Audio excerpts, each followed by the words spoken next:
दोस्तों आप देख रहे हैं वसीम खुशी यूट्यूब चैनल। मैं हूं आपका होस्ट वसीम खुशी। दोस्तों आप सबने कई मूवीज में देखा होगा कि लोगों को मारने के लिए जहर का इस्तेमाल किया जाता है। वैसे तो दुनिया में कई तरह के जहर मौजूद हैं, लेकिन आज की इस वीडियो में मैं आपको दुनिया के उन खतरनाक तरीन पॉइजन्स के बारे में बताऊंगा जिनके करीब जाने से भी है। तो शुरू करते हैं अपना काउंटडाउन।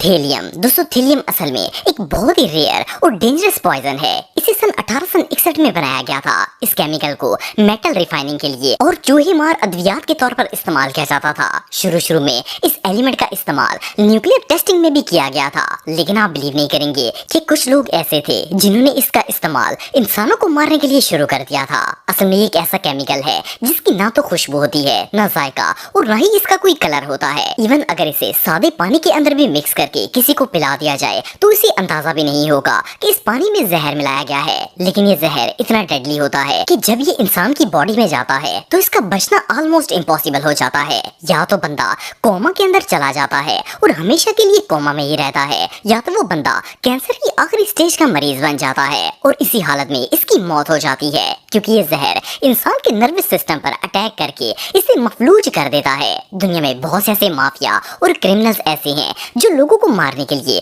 इस जहर का इस्तेमाल करते हैं, क्योंकि इसे ट्रेस करना बहुत मुश्किल होता है और जब कोई इसे ट्रेस ही नहीं कर पाता तो किसी को पता ही नहीं चलता कि मरने वाले के साथ क्या हुआ है। ये वाकई में दुनिया की सबसे खतरनाक तरीन चीजों में से एक है। सैरिन। दोस्तों नॉर्मली जब भी कोई टॉक्सिक केमिकल बनाया जाता है तो साइंटिस्ट को इसके आउटकम का अंदाजा नहीं होता, इसीलिए वो सारे प्रिकॉशंस इस्तेमाल करते हैं ताकि इससे बच सकें। लेकिन दुनिया में एक ऐसा केमिकल भी मौजूद है जिससे साइंटिस्ट भी यूज करने से डरते हैं। इस जहरीले कंपाउंड का नाम सैरिन है और इसे 1938 में जर्मनी के अंदर बनाया गया था। सैरिन एक कलरलेस और ऑडरलेस जहरीला कंपाउंड है जिसे इजीली गैस में बदला जा सकता है। बेसिकली इसे कीड़े वगैरह मारने के लिए बनाया गया था और सबसे पहले इस टॉक्सिक केमिकल का एक्सपेरिमेंट चूहों पर किया गया। इस एक्सपेरिमेंट से चूहे तो मरे ही थे, लेकिन जिन साइंटिस्ट ने चूहों पर तजर्बा किया था इसने गलती से ये गैस इनहेल कर ली और जैसे ये गैस इसके जिस्म में गई इसकी बॉडी और ब्रेन दोनों ही पैरालाइज हो गए। इसके बाद इसके हार्ट ने काम करना छोड़ दिया और कुछ ही घंटों में इसकी डेथ हो गई। ये जहर इस हद तक खतरनाक था कि इसे केमिकल वेपन के तौर पर यूज किया जाने लगा। इससे आसानी से किसी भी जान ली जा सकती थी, इसलिए इसे क्रिमिनल्स और इवन गवर्नमेंट एजेंट्स भी यूज करते हैं। आप सबको बताता चलूं कि इस केमिकल का इस्तेमाल मैस डिस्ट्रक्शन के लिए बनाए जाने वाले बॉम्ब्स में भी किया जाता है ताकि वो बॉम्ब ज्यादा से ज्यादा तबाही फैला सके। ये रियली अनबिलीवेबल है।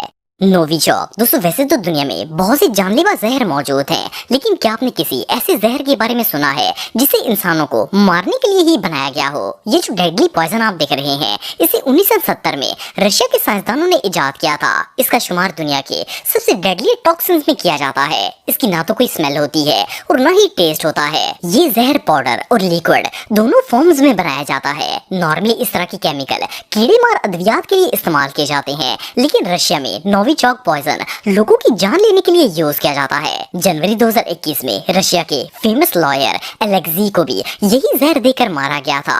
इसके अलावा रशिया के खुफिया एजेंट सीजी को भी यही जहर दिया गया था जिससे इसकी मौत हो गई थी। इवन आज भी रशिया के अंदर लोगों की जान लेने के लिए इसी केमिकल का इस्तेमाल किया जाता है। लेकिन इस जहर को बनाया कैसे जाता है ये बात सिर्फ रशिया के चंद केमिस्ट ही जानते हैं। जैसे ही ये जहरीला कंपाउंड इंसानी जिस्म में जाता है इसे उल्टी आना स्टार्ट हो जाती हैं और शदीद बुखार होता है। इसके बाद जैसे ही ये जहर फेफड़ों तक पहुंचता है तो इन पर अटैक करता है और इंसान की सांस बंद होने से, दम घुटने से इसकी मौत हो जाती है। बहरहाल जो भी हो, ये केमिकल किसी डिजास्टर से कम नहीं है। पैराक्सॉन। दोस्तों नॉर्मली जब क्रिमिनल्स किसी का मर्डर करते हैं तो या तो वो उसे गोली मार देते हैं या फिर इसके खाने में जहर मिला दिया जाता है। लेकिन क्या आपने कभी किसी ऐसे जहर के बारे में सुना है जो अगर सिर्फ इंसान के कपड़ों के साथ भी टच कर दिया जाए तो इसकी मौत हो जाती है? वेल सुनने में तो ये बात इम्पॉसिबल लगती है, लेकिन ये जो डेंजरस केमिकल आप देख रहे हैं इसमें कुछ ऐसी ही खसूसियात पाई जाती है। इस जहर को पैराक्थियन के नाम से भी जाना जाता है। ये 1980 में बर्तानिया के अंदर फसलों में कीड़े मारने के लिए बनाया गया था, लेकिन सेकेंड ओशियन बुश वार के दौरान इस जहर का इस्तेमाल बहुत ही डेंजरस पर्पस के लिए किया जाने लगा।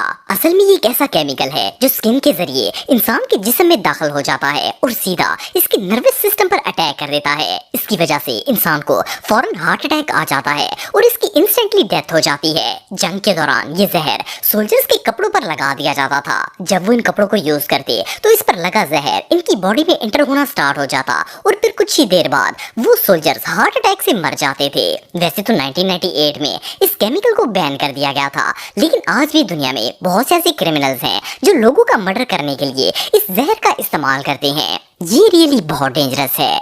साइलोसिरिन। दोस्तों आप सबने सुना होगा कि फिनाइल की गोली बहुत ही जहरीली होती है, लेकिन क्या हो अगर मैं आपको बताऊं कि दुनिया में एक ऐसा जहर भी मौजूद है जो फिनाइल की गोली से भी 50 गुना ज्यादा खतरनाक है। वेल, ये जो डेंजरस पॉइजन आप दिख रहे हैं इसे 1930 में प्रोड्यूस किया गया था। असल में साइलोसिरिन एक ऐसा केमिकल है जो लिक्विड की शक्ल में होता है और इसकी स्मेल पीच फ्रूट की तरह होती है। सूंघने में तो ये स्मेल काफी अच्छी लगती है, लेकिन आप बिलीव नहीं करेंगे कि ये स्मेल इतनी जहरीली होती है कि किसी भी हट्टे कट्टे इंसान को सिर्फ 2 मिनट के अंदर अंदर मौत के घाट उतार सकती है। इस जहर की स्मेल अच्छी होने के साथ साथ काफी तेज भी होती है। जैसे ही कोई इंसान इसे सूंघता है ये सबसे पहले अटैक इसके फेफड़ों पर करती है और इन्हें इतना शदीद डैमेज करती है कि इसका सांस लेना मुहाल हो जाता है। इसके साथ साथ बंदे का नर्वस सिस्टम ब्रेक डाउन हो जाता है और इसे हार्ट अटैक आने लगता है। इससे भी शॉकिंग बात यह है कि जहर का असर करने में सिर्फ 2 मिनट लगते हैं और इसका कोई एंटीडोट भी नहीं है। और इवन अगर इसका एंटीडोट बना भी लिया जाए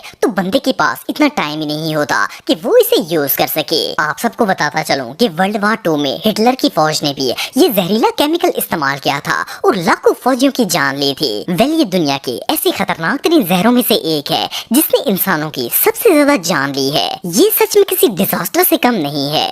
EX। दोस्तों ये जो डेडली एलिमेंट आप देख रहे हैं इसे 1950 में एक ब्रिटिश साइंटिस्ट ने इन्वेंट किया था। इसने ये केमिकल एक वेपन के तौर पर बनाया था ताकि इससे लोगों की जान ली जा सके। ये एक ऐसा जहर है जो इंसान की स्किन में जज़ब या फिर सांस के जरिए जिस्म में दाखिल होकर इंसान को मौत के घाट उतार देता है। आप यकीन नहीं करेंगे कि इस डेडली पॉइजन का सिर्फ 10 मिलीग्राम किसी भी इंसान की जान लेने के लिए काफी होता है। जैसे ही ये जहर बंदे के जिस्म में जाता है तो सबसे पहले इसके फेफड़ों पर अटैक करता है। फेफड़ों के ऊपर इस टॉक्सिक की एक लेयर बन जाती है जिससे बंदे की सांस लेने में प्रॉब्लम होती है और इसके अलावा ये दिमाग और नर्वस सिस्टम को भी इफेक्ट करता है और इसके असरात से इंसान मफलूज हो जाता है। 1975 में वार के दौरान क्यूबिक कंट्री के बॉर्डर पर इस केमिकल गैस के बॉम्ब फेंके गए थे ताकि इसकी स्मेल से बॉर्डर पर आने वाला कोई भी शख्स जिंदा न बचे। इसके अलावा 2013 में किम जोंग उन ने अपने भाई किम जोंग नैम को मरवाने के लिए भी इसी केमिकल का इस्तेमाल किया था। असल में वो नहीं चाहता था कि इस भाई को इसकी कंट्री की लीडरशिप मिले, इसलिए किम जोंग उन ने एक एजेंट के जरिए अपने भाई को ये जहर सुंघा दिया और इसके 10 मिनट के अंदर अंदर ही उसकी डेथ हो गई थी। वेल, ये पॉइजन किसी मैन मेड डिजास्टर से कम नहीं है। डेमिटॉन। दोस्तों वैसे तो दुनिया में बहुत से जहर मौजूद हैं, लेकिन क्या आपने कभी किसी ऐसे जहर के बारे में सुना है जिसकी सिर्फ स्मेल से ही बंदे की मौत वाक़या हो जाए? वेल, ये जो केमिकल आप देख रहे हैं इसका नाम डेमिटॉन है। इसे 1951 में जर्मनी के अंदर बनाया गया था। इस पॉइजन को बायर नामी एक कंपनी ने बनाया था और वो इसे सेस्टॉक्स के नाम से सेल करती थी। ये एक लिक्विड की शक्ल में होता था और फसलों में इसका स्प्रे किया जाता था। लेकिन इस जहर के मार्केट में आने के कुछ ही दिन के बाद इसे सप्लाई करने वाले वर्कर्स की अचानक मौत होना शुरू हो गई। सिर्फ इतना ही नहीं बल्कि जो फार्मर्स अपने खेतों में स्प्रे का इस्तेमाल करते थे इनमें से भी बहुत से लोग मर गए थे। फिर जब इन्वेस्टिगेशन की गई तो पता चला कि ये सब डेमिटॉन स्प्रे की वजह से हो रहा था। असल में जिस जगह पर इस जहर का स्प्रे किया जाता था और इवन जहाँ पर इस स्प्रे को स्टोर भी किया जाता उस जगह इस केमिकल के अंदर से निकलने वाली जहरीली गैस जमा हो जाती थी। जब वर्कर इस जहरीली हवा में सांस लेते तो ये सीधा इनके फेफड़ों में चली जाती थी और इसकी स्मेल इतनी खतरनाक होती थी कि आहिस्ता आहिस्ता इस वर्कर के फेफड़े काम करना बंद करते थे और आखिरकार दम घुटने की वजह से इसकी मौत वाक़या हो जाती थी।